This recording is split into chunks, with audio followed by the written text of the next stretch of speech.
नमस्कार दोस्तों, स्वागत है आप सभी का रोशन सा स्टडी पॉइंट पे। और आज की इस वीडियो में हम देखने वाले हैं 11th क्लास जो हमारा पॉलिटिकल साइंस है। पॉलिटिकल साइंस के ऑल चैप्टर जो हमारी फर्स्ट बुक है, जो ऑल चैप्टर है उसके हम इंपॉर्टेंट क्वेश्चन आंसर करने वाले हैं। अब आप लोगों का एग्जाम जो है वो 15 और 16 फरवरी को है ना। कुछ बच्चों का 15 को है तो कुछ का 16 को है। अब 11th क्लास में क्या होता है कि स्टूडेंट लोग ना पूरे साल पढ़ते नहीं है, वो है ना, स्टडी करते ही नहीं है। आखिर के एग्ज़ाम से 5 दिन पहले 10 दिन पहले वो पढ़ना स्टार्ट करते हैं और कोशिश करते हैं कि भाई उनको कुछ ऐसा मिल जाए, कुछ ऐसा इंपॉर्टेंट क्वेश्चंस मिल जाए जिसको पढ़ के वो क्या कर ले, एग्ज़ाम पास कर ले, है ना। वैसे देखिए, रोशन सा स्टडी पॉइंट पे कंप्लीट सिलेबस आप लोगों का 11th क्लास पॉलिटिकल साइंस का करवाया गया है एनिमेशन के थ्रू में। प्लस में मैंने क्या किया, हर एक चैप्टर के इंपॉर्टेंट क्वेश्चन आंसर की वीडियो भी अपलोड कर रखी है। अब इंपॉर्टेंट क्वेश्चन आंसर और चैप्टर की वीडियो जिन स्टूडेंट्स ने देख रखा है उनको ये वीडियो देखने की ज़रूरत बिल्कुल नहीं है भाई। आप लोगों ने अगर कर रखा है तो भाई इस वीडियो को ना देखें। ये वीडियो उनके लिए है जिन्होंने पूरे साल अभी तक कुछ भी नहीं पढ़ा है और वो बस इंपॉर्टेंट चीज़ें देख के अपने एग्जाम में जाना चाहते हैं और पास हो जाना चाहते हैं। नंबर भी कम से कम 60-70 नंबर अपना लेकर आना चाहते हैं। क्योंकि देखिए, हर एक एग्ज़ाम में क्या होता है कि 60 से 70% जो क्वेश्चंस होते हैं ना, वो आसान कैटेगरी के होते हैं भैया।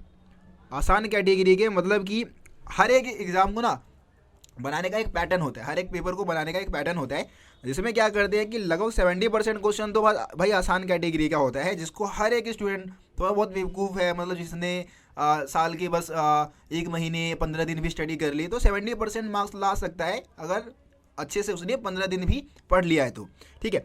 बाकी जो 20% क्वेश्चन होता है ना, वो थोड़ा टफ कैटेगरी में आ जाता है, ठीक है। मतलब कि ऐसे क्वेश्चंस होते हैं जहाँ पे थोड़े बहुत स्टूडेंट फंस जाते हैं, ठीक है। इसके लिए क्या करना होता है भाई, पूरे एनसीईआरटी बुक को आपको अच्छे से रीड करना पड़ता है, या फिर आप पूरे साल जम के मेहनत कर रहे हैं, चीज़ों को समझ रहे हैं। और उसके बाद जो 10% जो क्वेश्चन होते हैं ना भाई, वो बहुत ही ज़्यादा टफ होते हैं। इनको ना भाई आप अपने पूरा दिमाग का यूज़ करना पड़ता है यहाँ पे आपको।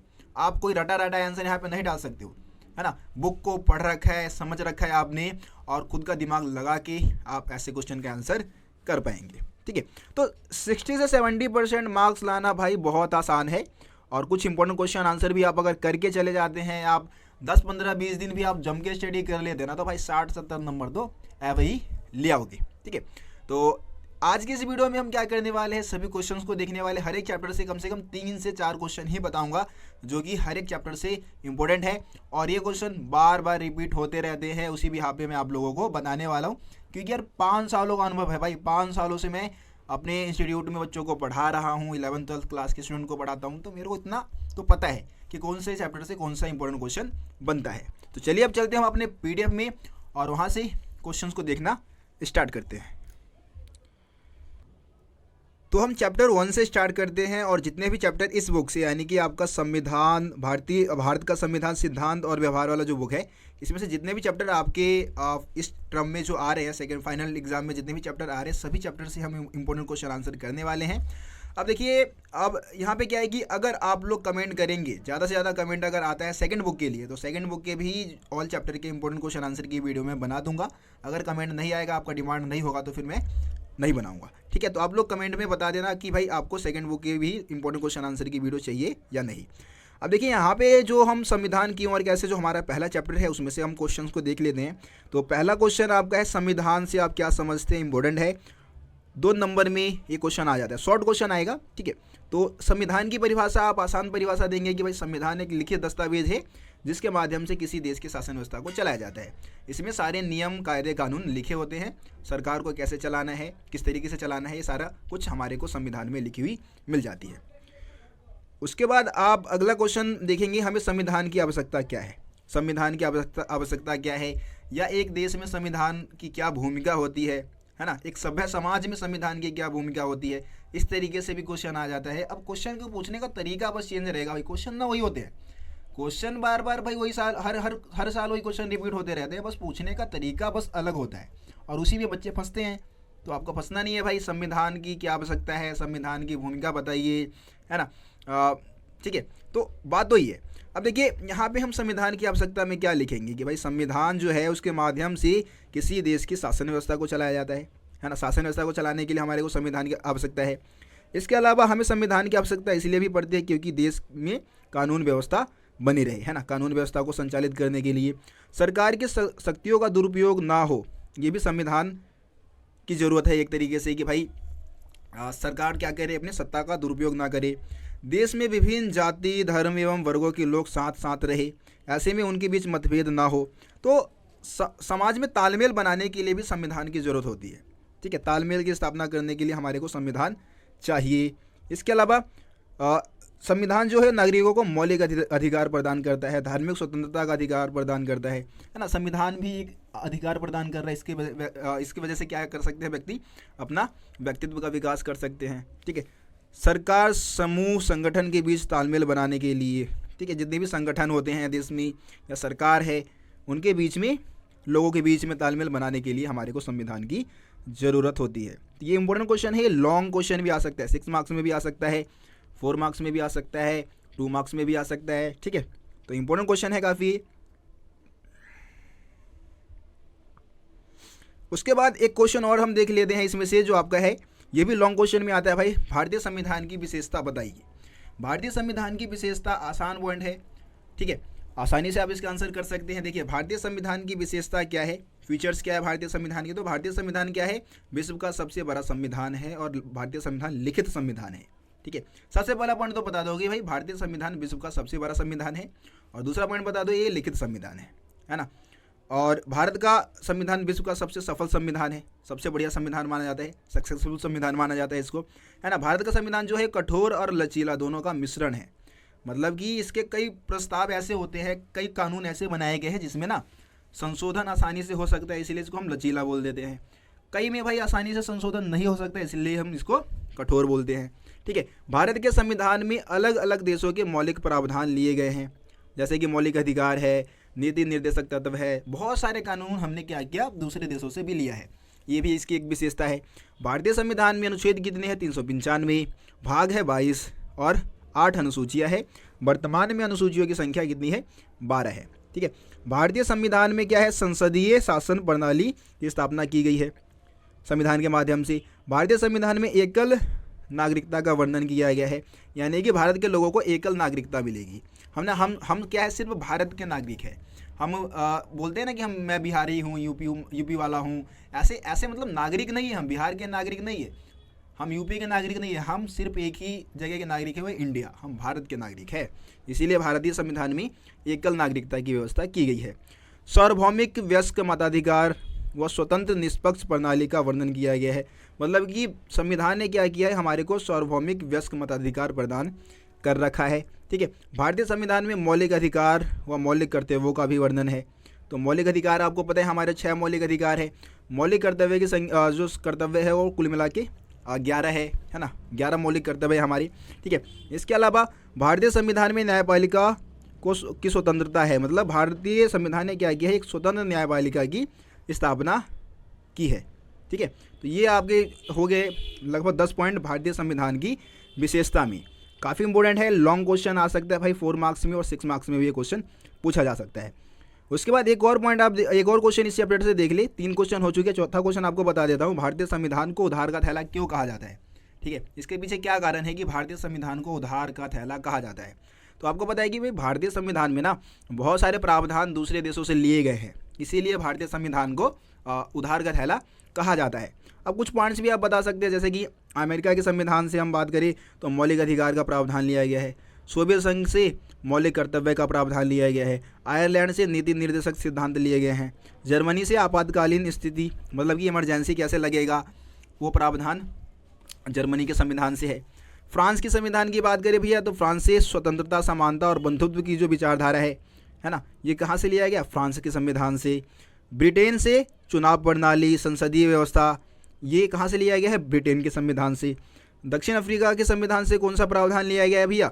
तो संशोधन की प्रक्रिया है ना, संविधान में संशोधन कैसे किया जाएगा वो प्रक्रिया दक्षिण अफ्रीका के संविधान से लिए गए हैं। तो ये है आपका कि भारतीय संविधान को उधार का थैला क्यों कहा जाता है। ठीक है, ये 4 क्वेश्चन इंपॉर्टेंट है, इस चैप्टर से आप करके जाएं। इनमें से हो सकता है कि ये क्वेश्चन जरूर नजर आएगा आपके एग्जाम में।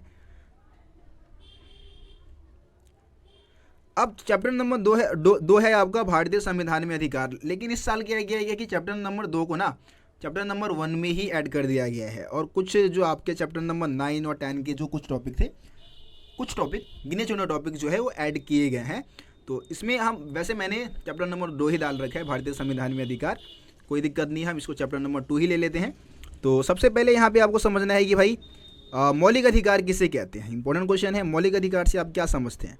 तो मौलिक अधिकार वह अधिकार है जो किसी व्यक्ति के व्यक्तित्व के विकास के लिए क्या है, अनिवार्य है, और सभी नागरिक को, देश के सभी नागरिक को बिना जाति धर्म मजहब के भेद किए उनको अधिकार दिए गए हैं। ठीक है, तो मौलिक अधिकार हर एक व्यक्ति के विकास के लिए ज़रूरी है, और हमारे संविधान में मौलिक अधिकार का वर्णन अनुच्छेद 14 से 32 में किया गया है। ठीक है, तो ये मौलिक अधिकार की परिभाषा हो गई।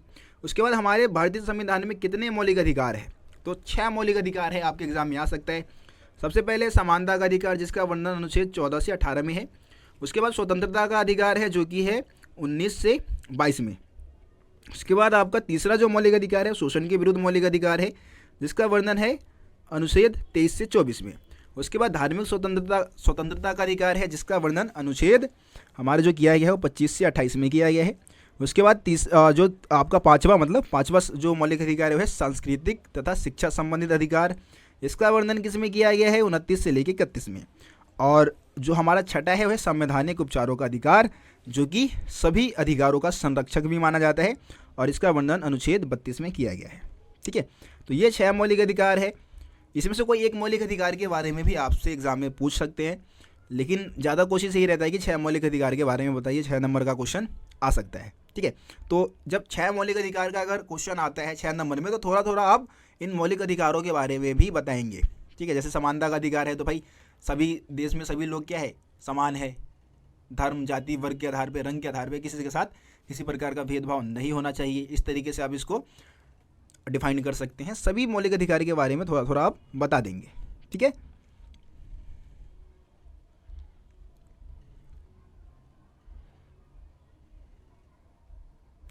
देखिए उसके बाद एक क्वेश्चन इस चैप्टर से जो इंपॉर्टेंट बन जाता है आपका, वो है संवैधानिक उपचारों के अधिकार के तहत। संवैधानिक उपचारों के अधिकार के बारे में हम बात कर लेते हैं। संवैधानिक उपचारों के अधिकार के तहत यहाँ पे क्वेश्चन दे रखा है, ये रहा कि संवैधानिक उपचारों के अधिकारों के बारे में बताइए। संवैधानिक उपचारों का अधिकार काफ़ी इंपॉर्टेंट है, और यहाँ से कई तरीके से क्वेश्चन आपके पेपर में पूछा जा सकता है। एक तो पूछ लेंगे भाई संवैधानिक उपचारों के अधिकार के बारे में बताइए, और इसके अलावा दूसरे तरीके से पूछ सकते हैं कि संवैधानिक उपचार के अधिकारों के तहत मतलब न्यायपालिका है वो हमारे मौलिक अधिकारों की रक्षा के लिए कितने रीट जारी करता है। ठीक है, इस तरीके से भी क्वेश्चन ये आपसे पूछा जा सकता है। तो देखिए, संवैधानिक उपचारों का अधिकार एक महत्वपूर्ण अधिकार है, जो कि हमारे सभी मौलिक अधिकारों का संरक्षक है ना। हमारे जो डॉक्टर भीमराव अम्बेडकर है, उन्होंने इसको संविधान का हृदय और आत्मा भी कहा है। ठीक है, क्योंकि इसके थ्रू हम क्या कर सकते हैं, न्यायालय में जा सकते हैं अगर हमारे किसी मौलिक अधिकार का हनन होता है, तो इसी अधिकार के माध्यम से। और इसके तहत हमारा जो न्यायपालिका है वो क्या करता है, कुल मिला के 5 रीट जारी करता है। ठीक है, 5 रीट कौन कौन से हैं, तो देखिए एक है आपका बंदी प्रत्यक्षीकरण। ठीक है, ये मतलब गिरफ्तार व्यक्ति के लिए होता है। इसके अलावा परमादेश है, आपका निषेध आदेश है। ठीक है, अधिकार पृच्छ है, और एक आपका है उत्प्रेक्षा रीट। ये 5 रीट क्या करता है, न्यायपालिका जो है वो जारी करता है। तो इन सब के बारे में आप पढ़ ले, ज़्यादा बढ़िया रहेगा। ठीक है, क्योंकि वीडियो बहुत लंबी है, अगर सारी चीज़ें मैं समझाता चलूँगा, मैं कोशिश कर रहा हूँ कि आप लोगों को थोड़ा थोड़ा हिंट देते हुए चलूँ। ठीक है, हिंट देते हुए चलूँगा तो ज़्यादा अच्छा रहेगा। अगर ज़्यादा डीपली समझाने लग गया तो वीडियो बहुत लंबी बन जाएगी।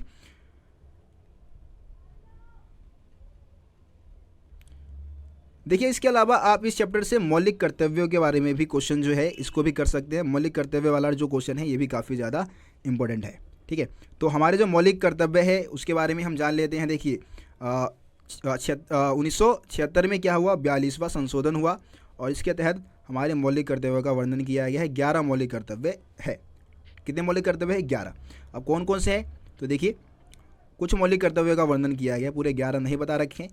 यहाँ पे 6 मौलिक कर्तव्य के बारे में लिख दिया, जैसे कि प्रत्येक नागरिक का कर्तव्य है कि वो संविधान का पालन करे, है ना, और जो भी हमारे देश की संस्था है या राष्ट्रीय ध्वज है, राष्ट्रीय गान है, उसका आदर करे, भारत की संप्रभुता और अखंडता की रक्षा करे, है ना, यानी कि भारत को टुकड़े ना होने दे, संप्रभुता मतलब कि हमारी जो शासन व्यवस्था है वो हमारे हाथों में रहे, भारतीय लोगों के बीच के अंदर पास ही रहे, किसी और के पास ना जाए, तो उसकी रक्षा करना हमारी जिम्मेदारी है। अगर कोई दूसरा देश हमारे देश के ऊपर हमला करता है तो हमारे को अपने देश की सुरक्षा करने की जिम्मेदारी हमारी है ना, हमें भी उस समय हथियार उठाना होगा। प्राकृतिक पर्यावरण की रक्षा करनी चाहिए। भारत में सभी लोगों को में और सभी नागरिकों में भाईचारा बढ़ाने का प्रयत्न करना चाहिए। माता पिता या संरक्षक द्वारा 6 से 19 वर्ष के बच्चों हेतु निःशुल्क शिक्षा प्रदान करना, मतलब माता पिता को एक तरीके से या जिस बच्चे का संरक्षण आपने अपने हाथों में लिया है उसको आप निःशुल्क शिक्षा प्रदान करें। देश की रक्षा करना ये हमारे मौलिक कर्तव्य है कुछ, ठीक है। तो मौलिक कर्तव्य वाला क्वेश्चन भी आपका इंपॉर्टेंट बन जाता है, इसको भी आप करके जरूर जाए। उसके बाद हम चैप्टर नंबर 3 में आ जाते हैं, चुनाव और प्रतिनिधि या प्रतिनिधित्व पूरा नाम है इसका, प्रतिनिधि, ठीक है। तो इस चैप्टर से आप सबसे पहला क्वेश्चन जो करेंगे वो है प्रत्यक्ष और अप्रत्यक्ष लोकतंत्र वाला, ठीक है। प्रत्यक्ष और अप्रत्यक्ष लोकतंत्र में क्या अंतर होता है?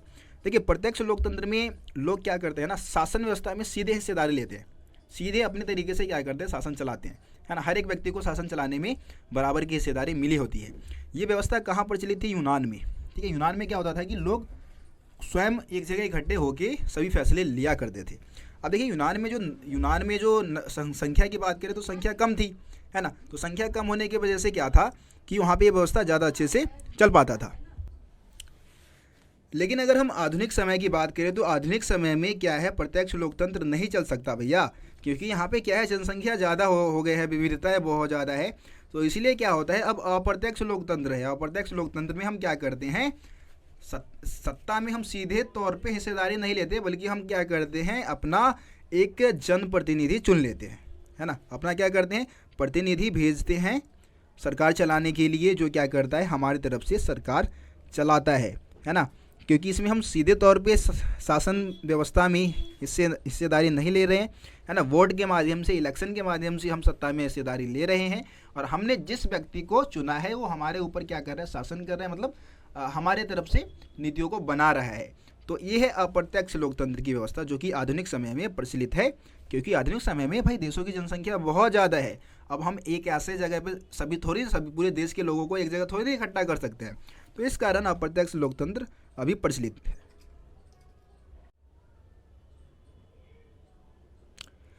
एक और क्वेश्चन देख लेते हैं। यहाँ पे आपसे सार्वभौमिक वयस्क मताधिकार की परिभाषा पूछी जा सकती है। देखिए, सार्वभौमिक वयस्क मताधिकार का मतलब यह है कि बिना किसी जाति, धर्म, लिंग के भेद के सभी वयस्क व्यक्ति, नागरिक जो है वो 18 वर्ष या उससे ऊपर के हैं, उन सभी को वोट डालने का अधिकार मिलना चाहिए। इसी को हम क्या बोलते हैं, सार्वभौमिक वयस्क मताधिकार। तो ये भी क्वेश्चन आप करके जाए। उसके बाद है सार्वभौमिक वयस्क मताधिकार के 4 महत्व। ये छोटे छोटे पॉइंट्स, लेकिन 4 नंबर का क्वेश्चन बन जाता है भैया, ये 4 नंबर में आ सकता है। तो सार्वभौमिक वयस्क मताधिकार का महत्व क्या हो सकता है? तो देखिए, सार्वभौमिक वयस्क मताधिकार से जन प्रभुसत्ता सिद्धांत लागू होता है। मतलब कि सभी लोग क्या कर रहे हैं, सत्ता में हिस्सेदारी ले रहे हैं, सभी लोग क्या कर रहे हैं, सत्ता में हिस्सेदारी ले रहे हैं। इस सिद्धांत को बढ़ावा मिलता है। यह लोकतांत्रिक सिद्धांत के अनुरूप है, मतलब लोकतंत्र को बढ़ावा देता है, यानी कि सभी लोग क्या कर रहे हैं, सत्ता में हिस्सेदारी ले रहे हैं। व्यक्तिगत विकास के लिए भी क्या है भैया, ये जरूरी है ना, किसी व्यक्ति के विकास के लिए आवश्यक है। इसमें राजनीतिक जागरूकता भी बढ़ती है। इससे क्या होता है कि भाई लोग राजनीति में इंटरेस्ट लेते हैं और राजनीति के प्रति उनकी जागरूकता बढ़ती है। ये क्वेश्चन करके जाए भैया, इंपॉर्टेंट है काफ़ी।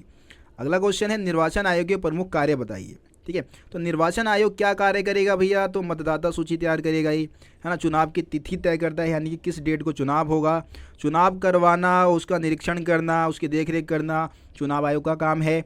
चुनाव परिणाम जारी करना, यानी कि रिजल्ट, चुनाव का जो रिजल्ट है वो भी चुनाव आयोग ही जारी करता है।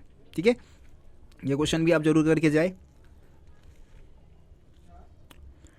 अगला क्वेश्चन देख लेते, कार्यपालिका से आधारित कुछ क्वेश्चन जो इम्पोर्टेंट बन सकते हैं आपके एग्ज़ाम में, मैं बता देता हूं आप लोगों को।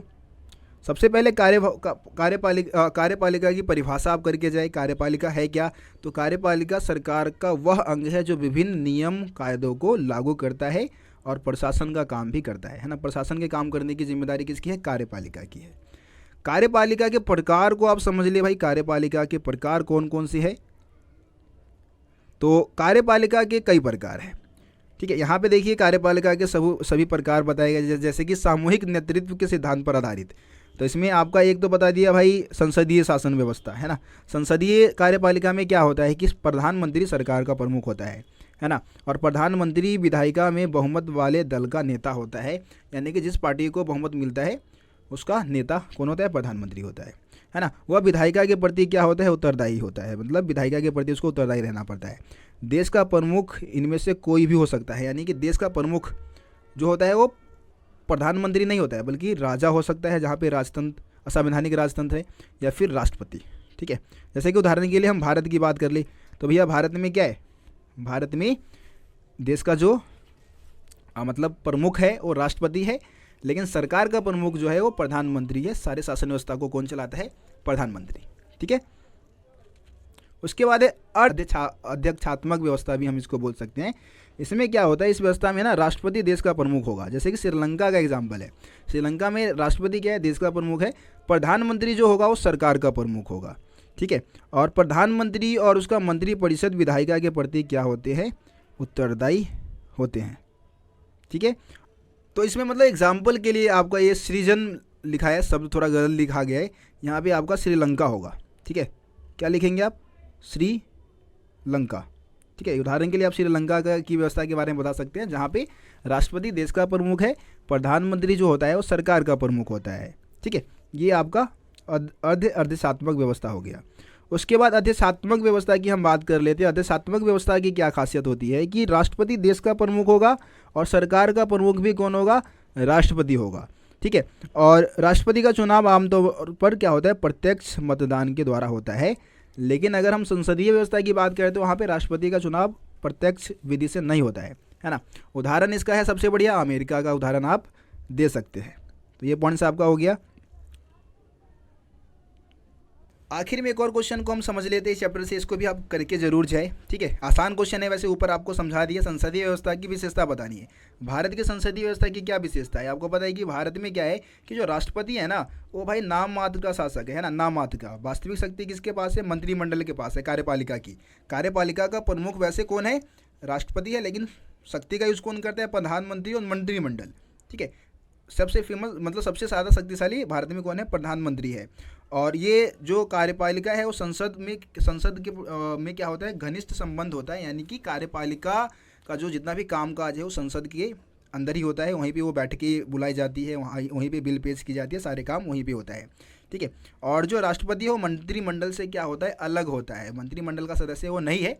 और मंत्रिमंडल के जो भी निर्णय है उसके बारे में वैसे प्रधानमंत्री राष्ट्रपति को सूचित करता रहता है। ठीक है, मंत्रिमंडल क्या है, मंत्रिमंडल सामूहिक उत्तरदायित्व के सिद्धांत पे भी काम करते हैं। इसमें आप बता सकते हैं कि भाई अगर जैसे एक किसी मंत्री की, कई बार क्या होता है कि संसद में किसी एक मंत्री के खिलाफ भी अगर अविश्वास प्रस्ताव पास हो गया तो पूरे मंत्रिमंडल को ही क्या देना होता है, त्यागपत्र देना होता है जब विशेष सत्र वगैरह बुलाई जाती है। तो ये सारे पॉइंट्स आप इसमें लिख देंगे। ठीक है, सो अब हम चैप्टर नंबर 5 से कुछ क्वेश्चंस को देख लेते हैं। अब देखिए ज़्यादा लंबी वीडियो होती जा रही है, मैं थोड़ा थोड़ा हिंट देते हुए आपको चल रहा हूँ। ठीक है, संसद हमें क्यों चाहिए, हमें संसद की ज़रूरत क्यों है, तो भाई देखो संसद जो होता है हमें हमारी पूरी राजनीति प्रक्रिया का केंद्र बिंदु है। केंद्र बिंदु किस लिए है, क्योंकि भाई पूरे फैसले जो है, वाद विवाद जो भी है, चर्चा है, वो कहाँ पर होती है, संसद में होती है ना। यहीं से भाई सरकार का जो उत्तरदायित्व है वो सुनिश्चित होता है कि उसको कौन सी नीतियाँ बनानी है। और विपक्ष पार्टी भी क्या करती है, सरकार के ऊपर हमले करती है। तो कहीं ना कहीं लोकतंत्र का आधार हम इसको कह सकते हैं ना। वाद विवाद और लोकतांत्रिक जो खुला मंच है, एक तरीके संसद क्या है, वाद विवाद का एक खुला मंच है जहाँ पे किसी भी टॉपिक पे वाद विवाद चर्चाएं हो सकती है। ये बात समझ गए आप।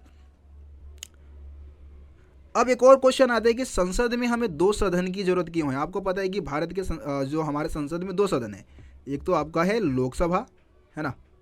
ठीक है, शॉर्ट में लिख दो, और लोकसभा, एक है आपका राज्यसभा। अब देखिए हमारे को लोकसभा और राज्यसभा जैसे 2 सदन है, इसकी ज़रूरत क्यों है, तो यहाँ पे पॉइंट्स पढ़ लेते हैं हम। एक तो भाई संसद के प्रत्येक निर्णय पे क्या हो सकता है, पुनर्विचार हो सकता है। मान लो कि एक सदन से यानी कि लोकसभा से कोई बिल पास हो गया तो राज्यसभा में भी क्या हो सकता है, दोबारा चर्चा हो सकता है ना। एक सदन द्वारा लिए गए प्रत्येक फैसले दूसरे सदन के निर्णय के लिए भेजा जाता है। इसका मतलब यह है कि प्रत्येक विधि और नीति पर 2 बार विचार हो सकता है। यदि किसी सदन ने जल्दबाजी में कोई निर्णय लिया है तो दूसरे सदन में बहस के दौरान उस पर पुनर्विचार हो सकता है, उसमें सुधार हो सकता है। तो इसलिए ये संसद के 2 सदन की जरूरत है और लाभ है इसके, ठीक है। उसके बाद एक क्वेश्चन है, राज्यसभा का सदस्य बनने के लिए कौन कौन सी योग्यताएं होनी चाहिए। अगर किसी व्यक्ति को राज्यसभा का सदस्य बनना है तो वह भारत का नागरिक हो, 30 वर्ष उसकी आयु हो, है ना। और इसका जो चुनाव है वो एकल संक्रमणीय चुनाव प्रणाली के माध्यम से होता है, ठीक है। और 1951 के जनप्रतिनिधि कानून के अनुसार राज्यसभा और लोकसभा के उम्मीदवार का जो नाम है वो किसी न किसी संसदीय निर्वाचन क्षेत्र में पंजीकृत आवश्यक है। मतलब किसी न किसी संसदीय निर्वाचन क्षेत्र में वो क्या हो, पंजीकृत हुआ हो, ठीक है। ये हो गया आपका।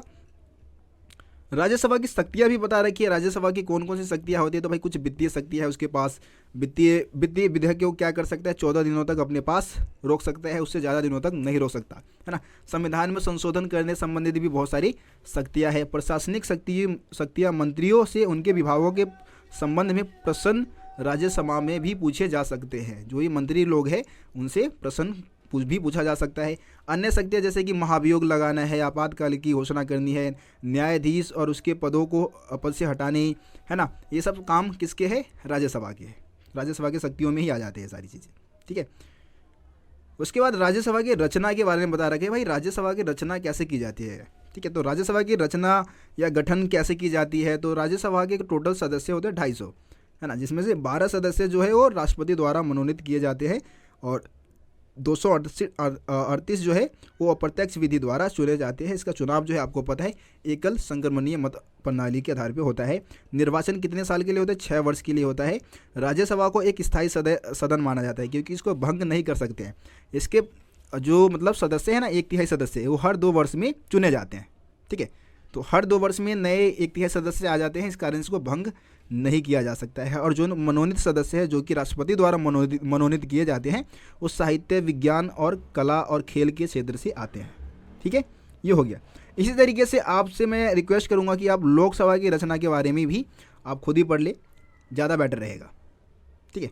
चलो मैं ही समझा देता हूँ लोकसभा की रचना कैसे होता है, उसके गठन क्या है, कैसे किया जाता है। तो लोकसभा की अगर हम बात करें रचना की तो टोटल 550 सदस्य होते हैं, जिसमें से जो 543 जो सदस्य है वो मतलब हम क्या करते हैं, इनको चुनते हैं, जनता द्वारा चुने जाते हैं। और 2 सदस्य जो एंग्लो इंडियन होते हैं वो राष्ट्रपति द्वारा मनोनीत किए जाते हैं, है ना। बाकी सदस्य का चुनाव जनता द्वारा अप्रत्यक्ष विधि से होता है, यानी कि जो 543 जो सदस्य है वो कहाँ से चुने जाते हैं, अप्रत्यक्ष विधि द्वारा चुने जाते हैं।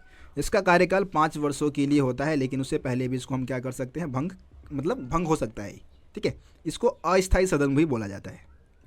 संसद के कार्य क्या है, बहुत सारे कार्य संसद करती है, ठीक है। कानून बनाना है सबसे पहले, विधायी कामकाज जिसमें वो क्या करती है, कानून निर्माण करने का काम करेगी। कानून बनाने का जो भी काम है वो संसद में होता है। संसद में 2 सदन है, लोकसभा राज्यसभा, है ना। कोई भी कानून बनता है तो संसद के 2 सदनों से ही पारित होता है। कार्यकारी कामकाज है ना। संसद का सबसे महत्वपूर्ण काम क्या है, कार्यपालिका को उसके अधिकार क्षेत्र में सीमित रखना, है ना, उसके उत्तरदायित्व को सुनिश्चित करना, उसके कामकाज क्या है उससे अवगत कराना।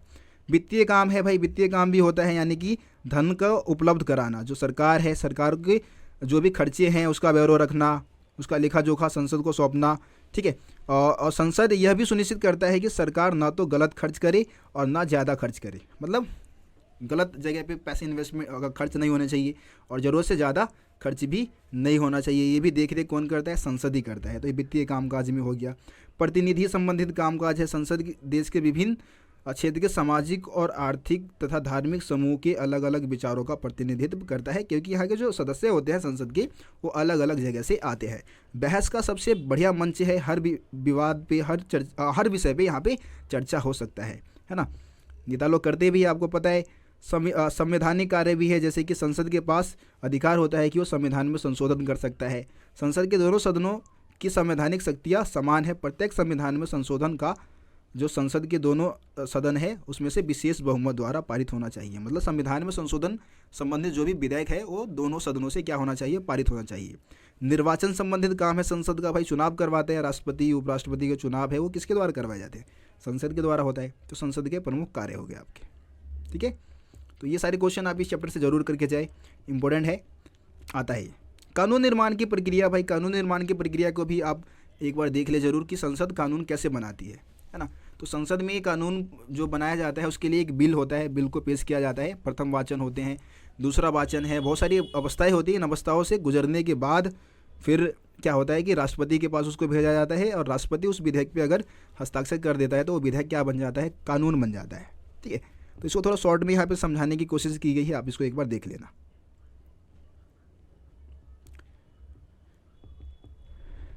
अब हम अगले क्वेश्चन के अगले चैप्टर के कुछ इंपॉर्टेंट क्वेश्चन देख लेते हैं, जो कि आपका चैप्टर नंबर है 6 न्यायपालिका के बारे में। ठीक है, तो न्यायपालिका से अगर हम देखिए तो भाई न्यायपालिका से क्या अभिप्राय है, न्यायपालिका है क्या? तो न्यायपालिका क्या है? शासन का तीसरा सबसे प्रमुख अंग है ना। न्यायपालिका एक स्वतंत्र संस्था है। न्यायपालिका व्यक्तियों के अधिकारों की रक्षा करता है। न्यायपालिका कानून के अनुसार विवादों का निपटारा करता है। न्यायपालिका यह निर्धारित करता है कि लोकतंत्र के स्थान पर बाकी किसी की तानाशाही ना चले, है ना, लोकतंत्र बना रहे, किसी और की तानाशाही ना चले। तो ये आप न्यायपालिका की परिभाषा दे सकते हैं। सिंपल परिभाषा, न्यायपालिका का काम है न्याय करना, है ना, और ये शासन का तीसरा अंग है। अगला क्वेश्चन इस चैप्टर से आप करके जाए कि भाई हमारे को न्यायपालिका की जरूरत क्यों, न्यायपालिका की आवश्यकता क्या है?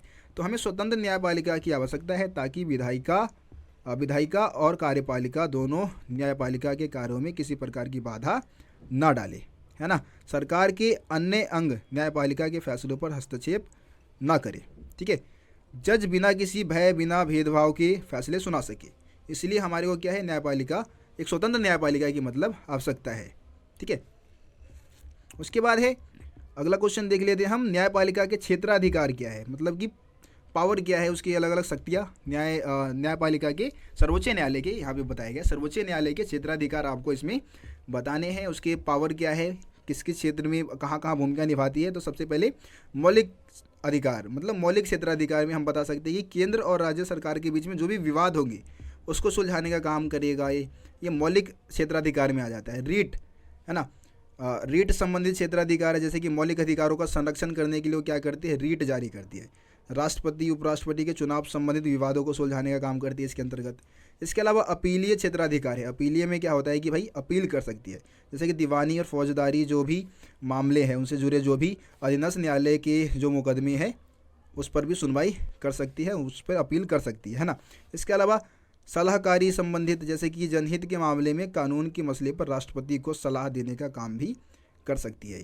विशेषाधिकार है, जैसे कि किसी भारतीय अदालत के लिए गए फैसले पर स्पेशल लाइव पिटीशन के तहत अपील या सुनवाई कर सकती है ये। ठीक है, तो ये क्या है, सर्वोच्च न्यायालय के क्षेत्राधिकार है। इंपॉर्टेंट क्वेश्चन है, पेपर में आता है। उसके बाद न्यायपालिका के पिरामिड नुमा संरचना क्या है। पिरामिड के अनुसार न्यायपालिका की संरचना आपको समझाना है। तो आप क्या करेंगे, एक पिरामिड बनाएंगे और सबसे ऊपर आपको सर्वोच्च न्यायालय, उसके बाद सर्वोच्च न्यायालय पता है एक होता है भाई पूरे देश में, दिल्ली में हमारा। उच्च न्यायालय क्या होता है, हर एक राज्य में एक उच्च न्यायालय होता है। उसके बाद जिला न्यायालय जो कि हर एक जिले में होगा, है ना, और उसके बाद अधीनस्थ न्यायालय जो कि छोटे लेवल का होता है सबसे। ठीक है, तो ये सर्वोच्च न्यायालय की क्या है, मतलब सर्वोच्च न्यायालय कह रहा हूँ, न्यायपालिका की पिरामिड रूपी संरचना है। ठीक है, उसके बाद सर्वोच्च न्यायालय के कार्य आप बता सकते हैं। सर्वोच्च न्यायालय के क्या कार्य है भाई, इसके फैसले सभी अदालत को मानना पड़ता है। यह उच्च न्यायालय के न्यायाधीश का तबादला कर सकता है, इसके पास पावर होता है ये। ठीक है, इसके अलावा किसी भी अदालत का मुकदमा अपने पास मंगवा सकता है या किसी एक उच्च न्यायालय में चल रहे मुकदमे को दूसरे उच्च न्यायालय में भिजवा सकता है। तो ये सर्वोच्च न्यायालय का क्षेत्राधिकार है। इसी तरीके से उच्च न्यायालय के क्षेत्राधिकार को भी आप कर ले और जिला न्यायपालिका के जो कार्य है वो भी आप जरूर करें।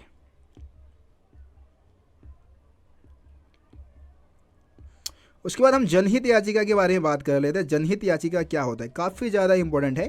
जनहित याचिका क्या है, गरीबों के भलाई का एक रास्ता है। इसमें क्या होता है कि सीधे तौर पे जिस व्यक्ति की समस्या है ना, किसी एक व्यक्ति की समस्या को कोई दूसरा व्यक्ति क्या करता है, न्यायपालिका में लेकर जाता है जनहित में। ठीक है, तो इसमें क्या है कि जनहित याचिका के तहत क्या है कि गरीब व्यक्ति के केस की जो सुनवाई है वो भी हो सकता है। जैसे कि पॉइंट्स हम पढ़ते, इसको हम न्यायिक सक्रियता भी कहते हैं, जैसे कि न्यायपालिका क्या है, ज़्यादा सक्रिय होता है। जनहित याचिका ने न्यायपालिका के क्षेत्र में क्रांतिकारी परिवर्तन किया है। भारत में न्यायिक सक्रियता का मुख्य साधन जनहित याचिका है ना। कोई व्यक्ति अदालत तब जाता है जब उसे कोई व्यक्तिगत नुकसान हुआ हो।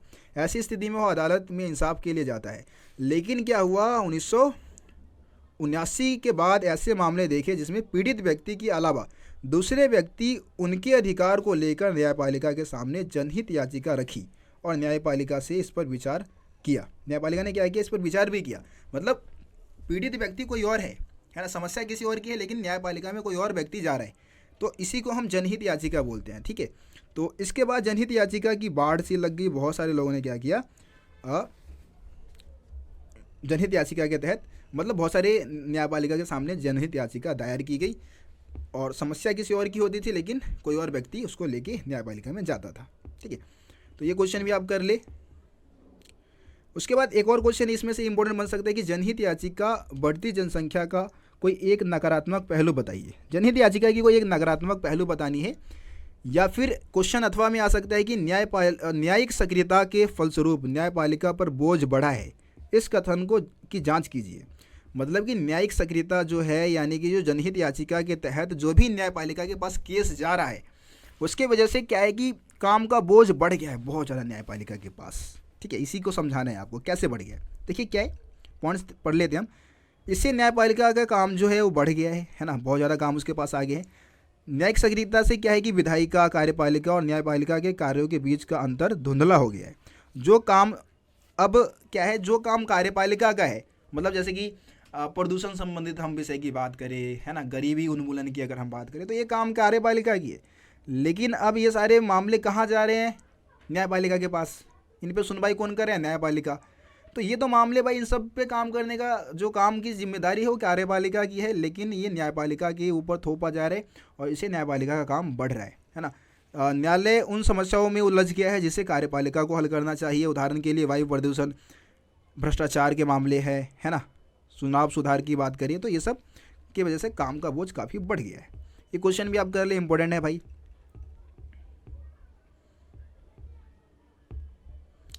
वैसे एक क्वेश्चन भी काफ़ी इंपॉर्टेंट बन सकता है आपका, एक और देख लेते हैं हम इस चैप्टर से। भारतीय संविधान में न्यायपालिका को किस प्रकार स्वतंत्र बनाया जा सकता है।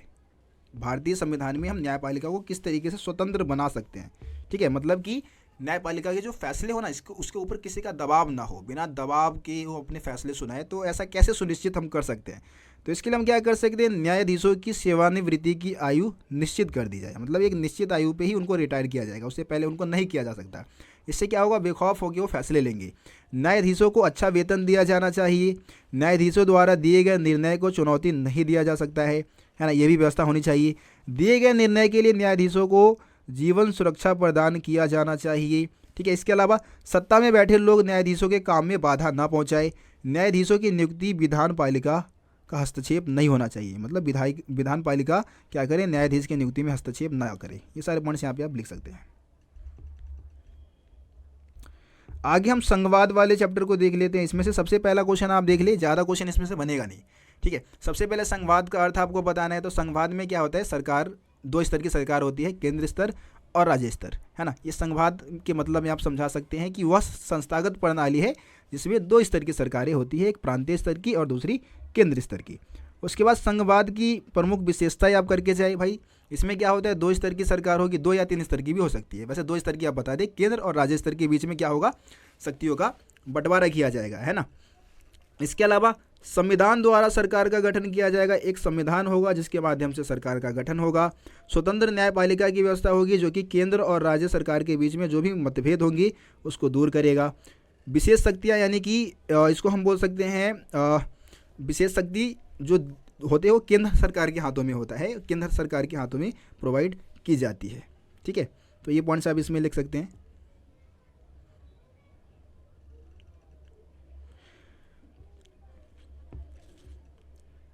उसके बाद एक क्वेश्चन ये आप ये भी करके जाए कि भारत में संघात्मक शासन प्रणाली की स्थापना की गई, किंतु इसकी आत्मा एकात्मक है, वर्णन करें, है ना।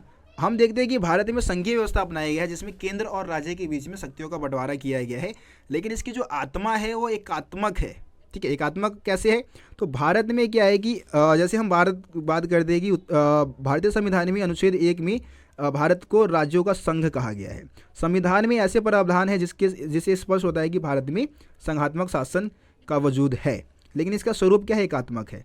उदाहरण के लिए संविधान के अनुच्छेद 3 के तहत क्या होता है कि केंद्र सरकार किसी भी राज्य की सीमा को परिवर्तित कर सकता है ना, अथवा उसका नया राज्य निर्माण भी कर सकता है, नए राज्यों का निर्माण कर सकता है, उसमें से कोई इलाके को अलग करके। तो केंद्र सरकार के पास तो भाई किसी राज्य की क्षमता छीनने का भी अधिकार है। इसके अलावा भारत में क्या है, एकल नागरिकता की व्यवस्था की गई है, यानी कि आप सब क्या है, भारत के नागरिक हैं, आप किसी राज्य के नागरिक नहीं है, ठीक है, आप सब भारतीय कहलाएंगे।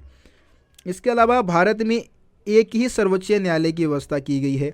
इसके अलावा भारत में जितने भी अखिल भारतीय सेवा के जो अधिकारी होते हैं, जैसे कि हमारे IAS है, IPS है, वो सब किसके अंडर में काम करते हैं, केंद्र सरकार के अंडर में रह के काम करते हैं। लेकिन काम कहाँ कर रहे हैं, राज्य सरकार के लिए काम कर रहे हैं, लेकिन अंडर में किसके है, वो केंद्र सरकार के अंडर में। तो ये सब ये व्यवस्था मतलब दर्शाता है कि भारत में संघात्मक व्यवस्था तो है, लेकिन इसकी आत्मा क्या है, एकात्मक है, ठीक है। ये क्वेश्चन आप करके जरूर जाए। उसके बाद अगला क्वेश्चन है, मतलब अगले चैप्टर में हम आगे स्थानीय शासन वाले चैप्टर से कर लेते हैं। स्थानीय शासन से आप क्या समझते हैं, तो गांव और जिला स्तर की जो शासन व्यवस्था है उसको हम क्या बोलते हैं, स्थानीय शासन बोलते हैं, ठीक है। आ रही बात समझ में। अब स्थानीय शासन की ज़रूरत क्यों है हमारे को, स्थानीय शासन की आवश्यकता क्या है भैया, तो देखिए स्थानीय शासन हमारे सबसे नज़दीक की शासन व्यवस्था है ना। इससे क्या है कि आम लोगों का जो रोज़मर्रा की जो ज़िंदगी है उससे इसका संबंध है, उस समस्याओं से संबंध है, और हम आसानी से अपनी समस्याओं का समाधान छोटे लेवल पे ही कर सकते हैं, ठीक है। स्थानीय शासन की मान्यता है कि स्थानीय ज्ञान तथा स्थानीय हित लोकतांत्रिक फैसलों के लिए अनिवार्य घटक है। इससे क्या होता है कि छोटे लेवल की जो समस्या है ना उसके बारे में लोगों को पता चलता है। कारगर तथा जनहितकारी प्रशासन के लिए भी ये क्या है, आवश्यक है। इसके अलावा स्थानीय शासन का लाभ यह है कि आम लोगों के सबसे निकट का शासन है ये, और इसकी वजह से समस्याओं का समाधान बहुत जल्दी और कम खर्चे में भी हो सकता है, ठीक है। तो ये स्थानीय शासन की आवश्यकता हम आप बताएंगे। नगर पालिका के कार्य आप बता सकते हैं भाई, नगर पालिका के क्या प्रमुख कार्य है, साफ सफाई करना, बिजली की व्यवस्था करना, पेयजल, जन्म मृत्यु पंजीकरण करवाना, सड़कों का निर्माण करवाना, है ना, शमशान घाटों की व्यवस्था करवाना, है ना, नगर निगम के काम में आ जाते हैं, नगर निगम या नगर पालिका के कार्य में आप बताएंगे। इसके अलावा ये क्वेश्चन भी आपका इंपॉर्टेंट होता है, बन जाता है कि राज्य चुनाव आयुक्त तथा राज्य वित्त आयोग से आप क्या समझते हैं। तो राज्य चुनाव आयुक्त क्या है भैया, हर एक राज्य में क्या किया गया, राज्य चुनाव आयुक्त की व्यवस्था की गई है, जो कि पंचायती राज व्यवस्था के चुनाव करवाएंगे, है ना। पंचायत यानी कि मुखिया का जो चुनाव होता है वो करवाने की जिम्मेदारी राज्य चुनाव आयुक्त की होगी। इसके अलावा एक वित्त आयोग, राज्य वित्त आयोग भी बनाया गया है, जिसका मेन काम है जो पंचायती राज संस्था यानी कि स्थानीय जो संस्था है, स्थानीय शासन जो है उसके लिए आर्थिक व्यवस्था करना, मतलब आर्थिक स्थिति की जानकारी रखना, बजट वगैरह का ध्यान रखना, ये है राज्य वित्त आयोग के काम, ठीक है।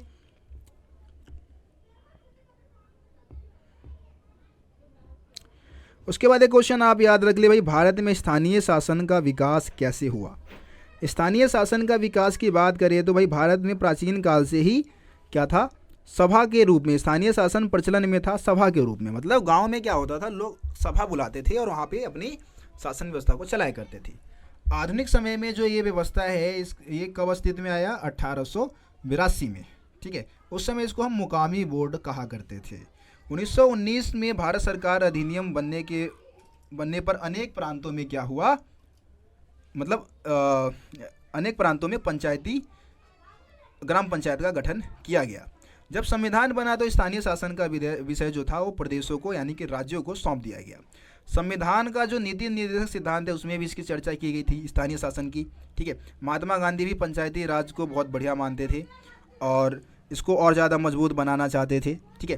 संविधान में क्या हुआ, 73वां और 74वां संवैधानिक संशोधन हुआ, जिसने इसको बहुत ज़्यादा मजबूती प्रदान की। आगे हम इसके बारे में बात करेंगे। उससे पहले देखिए 1952 में क्या था, सामुदायिक विकास कार्यक्रम के मदद से क्या हुआ, ग्रामीण विकास कार्यक्रम के तहत त्रिस्तरीय पंचायती राज व्यवस्था की शुरुआत हुई और 1959 में सिफारिश की गई कि इस निकाय के लिए क्या की जाए, मतलब वित्तीय मदद दी जाए, और क्योंकि ये ज़्यादा से ज़्यादा केंद्र सरकार पर निर्भर थी इससे पहले, ठीक है।